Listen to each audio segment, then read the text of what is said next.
Olha só, nosso outro assunto que nós vamos repercutir aqui no nosso Papo Antagonista de hoje é sobre a questão do ex-presidente Jair Bolsonaro, né, que foi derrotado hoje nesse primeiro teste que ele teve lá no TSE, desde que retornou ao Brasil com uma decisão do plenário virtual sobre um recurso que a defesa do ex-presidente apresentou contra o ministro Alexandre de Moraes, que comanda a corte, né? Por 7 votos a 0, os ministros foram unânimes, então, em recusar o pedido de Bolsonaro. O próprio Cássio Nunes Marques, que foi indicado por Jair Bolsonaro, também foi contra esse recurso do ex-presidente de que Alexandre de Moraes se declarou impedido, né, por ser alvo, inclusive, do pedido do ex-ocupante do Palácio do Planalto. É importante a gente lembrar isso.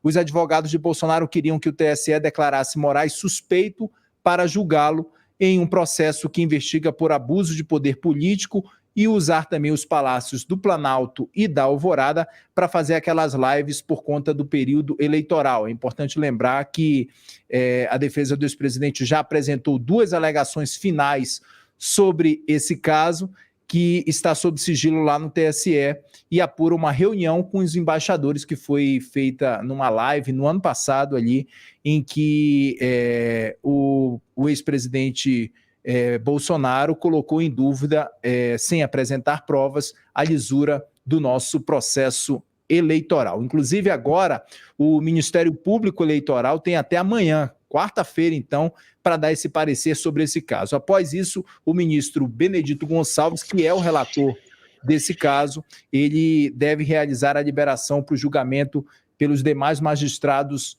da corte. Esse assunto também que eu quero repercutir com vocês, quero começar com você, Graeb.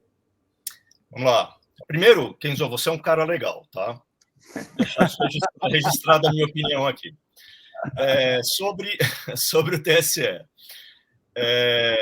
Bom, o Cássio Nunes, ele era ministro substituto do TSE desde 2021. Então, como o Lewandowski saiu já na semana passada, ele foi chamado para ocupar esse espaço.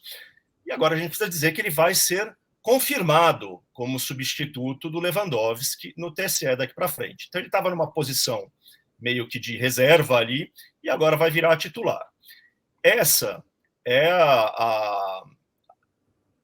o efeito mais imediato e significativo da aposentadoria precoce do Lewandowski. O Lewandowski só teria que se aposentar em maio, porque completará 75 anos, né?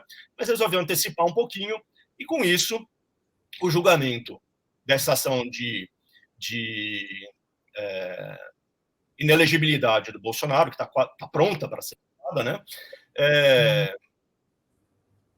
Vai acontecer com o Cássio Nunes, ao invés de acontecer com o Lewandowski. Isso deve... Então, primeiro, deixa eu fazer uma observação também sobre o placar de hoje, 7-0. Essa alegação da defesa do Bolsonaro era fraca, era fraquíssima, porque ela dizia respeito, não sei se vocês lembram disso, a um gesto que o Alexandre de Moraes foi feito no plenário. Ele fez assim, ó, em um determinado momento. Um dos filhos do Bolsonaro, os bolsonaristas de maneira geral, quiseram interpretar aquilo como sendo um sinal de que ele estava já antecipando a degola do Bolsonaro, né? Mas depois ficou claro que ele estava se dirigindo a um assessor dele que estava ali no plenário, né, em uma outra posição. Era um gesto quase que de brincadeira ali. Então isso ficou evidente, não teve nem como o próprio Cássio Nunes, né, que todo mundo espera que vote contra a inelegibilidade do Bolsonaro, votar a favor desse pedido de suspeição. Então, o Cássio Nunes pode ser, sim, um voto a favor do Bolsonaro na ação de inelegibilidade, né? E outra coisa que ele pode fazer é pedir vista. Só que agora não são mais aquelas vistas que se perpetuam, né? Que vão por meses e anos e décadas e séculos. Agora, se em 60 dias o ministro do TSE não devolver o processo, os outros juízes ficam livres para votar. Então, assim, pode ter um impacto no placar final, pode ter um impacto pequeno no prazo da votação, né, da inelegibilidade, mas não deve alterar a decisão final. Tudo que se diz em Brasília é que o Bolsonaro vai se tornar inelegível por um placar que pode ser de 5-2 ou de 4-3 no máximo, né? Então, assim que esse processo for para o plenário, for julgado, muito provavelmente teremos uma decisão que afasta o Bolsonaro das eleições de 2026. E aí, isso aí vai dar muito pano para manga para discussão política e tudo mais, né? Duda, qual a sua avaliação? A gente já viu num primeiro pedido da defesa ali de Bolsonaro levar uma lavada dessa de 7-0 agora, provavelmente a situação está complicada para o ex-presidente em relação a essa questão da inelegibilidade, né, que deve ser julgada nas próximas semanas, talvez. Sim, Kenzo, a situação está complicada e acho que a notícia que a gente tem aí é que a ação que mais tem chance de declarar o Bolsonaro inelegível, que é essa daí que foi solicitada pelo PDT, está se aproximando, né?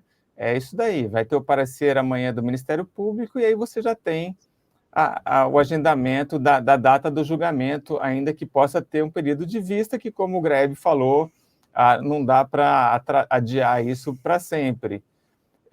E eu concordo com o Graeb no que ele falou, que essa alegação aí da defesa foi muito fraca, né? Esse gesto de degola que o Alexandre de Moraes fez é uma coisa que funcionou como um argumento nas redes sociais ali dos bolsonaristas, dizendo, olha só, o Alexandre de Moraes fazendo esse gesto é contra o Bolsonaro, né? Mas se a gente assiste o vídeo, ele passa a palavra para uma ministra, olha para um assessor e tem ali uma comunicação entre os dois, e ele faz esse gesto, né? Que ele disse que era que o assessor tinha demorado para mandar um material, uma informação X, e ele estava meio que fazendo uma brincadeira com o assessor. Pode ser, ninguém sabe, né? Mas é uma alegação fraca.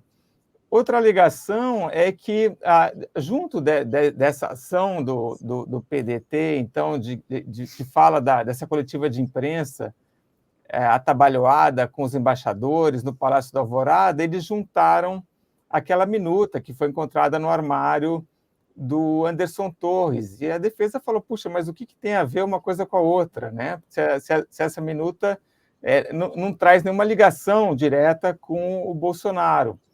Mas aí a investigação entrou em sigilo, então a gente não sabe se há mais informações sobre isso daí. Talvez a gente tenha algum esclarecimento aí quando sair esse parecer. Mas, enfim, a defesa aí do Bolsonaro realmente não tinha muito o que fazer. Acho que a questão aí caminha realmente para uma decisão desfavorável ao ex-presidente.